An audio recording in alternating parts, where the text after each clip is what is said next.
A new learning experience at ASU Prep Pilgrim Rest allows students to attend classes through virtual reality, which means a virtual tour of the moon's surface to learn about astronomy or a VR trip to a world-class museum to learn about art. School principal Marissa Schneckloth is here to tell us more about this unique learning method. Welcome to Arizona Horizon. Good to have you here. Thank you. So nice to be here. This is called Dreamscape Learn. Give me a definition of what this is all about. Sure. So it kind of increases that engagement for students. And so a lot of our students may not have the opportunity to visit places around the world and even in the United States. So for example, this spring we opened up Dreamscape Learn, and our 5th and 6th grade students, when they were learning about the branches of government, put on their virtual reality headset and were in the Oval Office. So they get to be immersed in these environments while they're learning the content. It sounds like a new Brave New World way of a field trip. Absolutely. Because basically, I think you used an example here, King Tut. You go to King Tut's tomb. I mean, you're going to King Tut's tomb. I mean, as long as you got the goggles on. You are. You're sitting in his environment, and you turn around and look, and there's King Tut's tomb right there as you're learning, 6th grade, all about Egypt and ancient civilizations. It's pretty spectacular. That really is. Age groups involved here. So Dreamscape recommends 10 years old and older. Okay, and I mentioned it, and as an example, maybe touring the moon's surface and these. I mean, the sky literally is the limit, isn't it? You can go anywhere as long as there's some sort of video of it. Absolutely, absolutely. So while learning branches of government, they went into the Senate and House chambers, they went into the Supreme Court while they were learning and developing their own cases.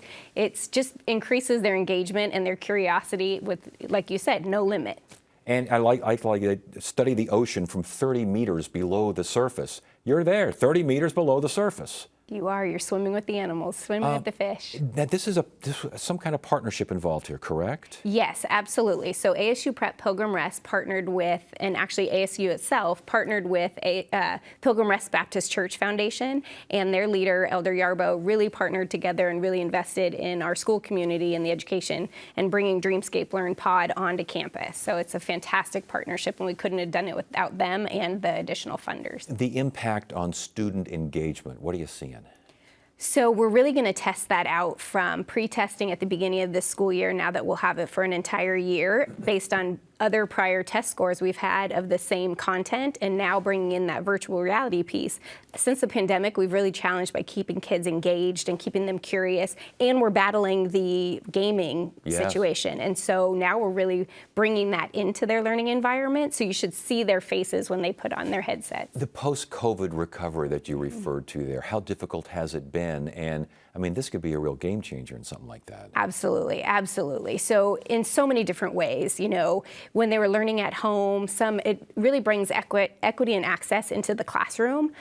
For field trips, like you said, we can bring these children anywhere and explore places that they may never have seen. And so it really brings back that engagement and interest and excitement into learning, and builds their curiosity. If they want to learn about something, like you said, on the moon, deep in the ocean, oceanography, anything like that, they just put their headset on and can explore everything. Are there challenges, though, teaching by way of virtual reality?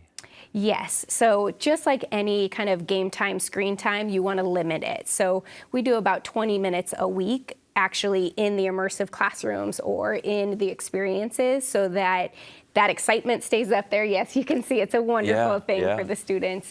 Just to keep that excitement, the engagement, but then also we're not losing the teacher. This is in addition to our great teaching that's in front of the students. It's just to continue giving a different avenue and opportunity for them. And I would imagine, as you said, it would be a different kind of teaching. I mean, you're not standing in front of a chalkboard, just screeching chalk across the thing. You got a whole different thing going on. Absolutely. Yeah, they keep so excited, and they're actually posing the questions that build the back research to then they go back out of the environment, out of the pod, do the research, and then bring their learning back into the pod. How do you decide which courses get the VR treatment? So working with Dreamscape, they've developed about 6 immersive classrooms right now, and then we're just continuing to develop. So working with the Pilgrim Rest Foundation and ASU, we're continually going to build environments. Right now, they're working on the national parks. So that's one way of doing it. We want more museums and things like that available. And we have a wish list that's, never ending. And so they're in the development process constantly. And in the development process, and I would imagine in the assessment process as well. Absolutely.